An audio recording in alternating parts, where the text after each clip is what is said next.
moving on, you had all these international guys you wrestled. We used to bring in a lot of guys like Joe Redmond and T-Bone, and obviously they went on to sign contracts with Next. So you would have wrestled a lot of these guys prior to winning the belt and winning the belt.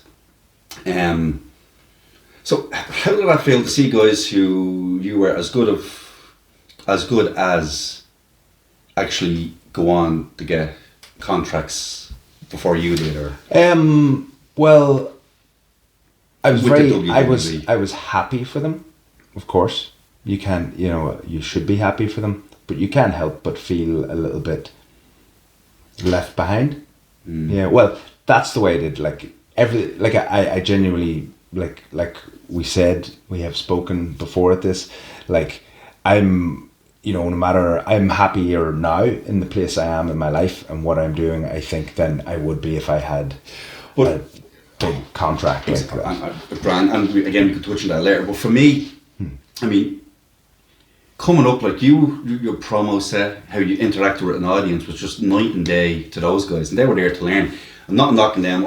Those lads deserve, and I actually think Joel Redmond should actually still have a contract with NXT-UK. To be fair, he's very dedicated and very into it. But you were putting so much work in, and those guys are coming up. And I know here in Ireland, we didn't get preoccupied with what was going on in England and anywhere else, because there's so much shows and so much work going on.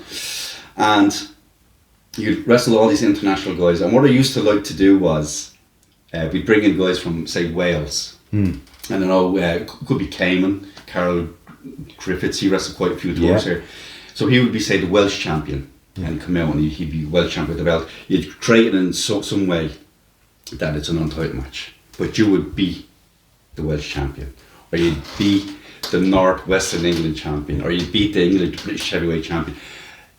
And because it was an untitled match, you'd get the belt, but in the fans' mind, it just made you stronger and stronger and stronger. It just puts a little bit more shine on the champ, doesn't it? 100%. Yeah.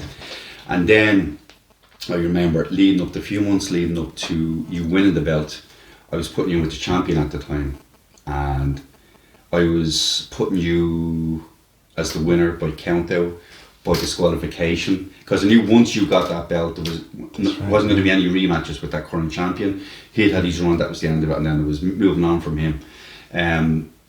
So even for the fans, in their minds, they thought, he can beat the current champion. So when you came back as the champ, in their minds, we're having to rematches.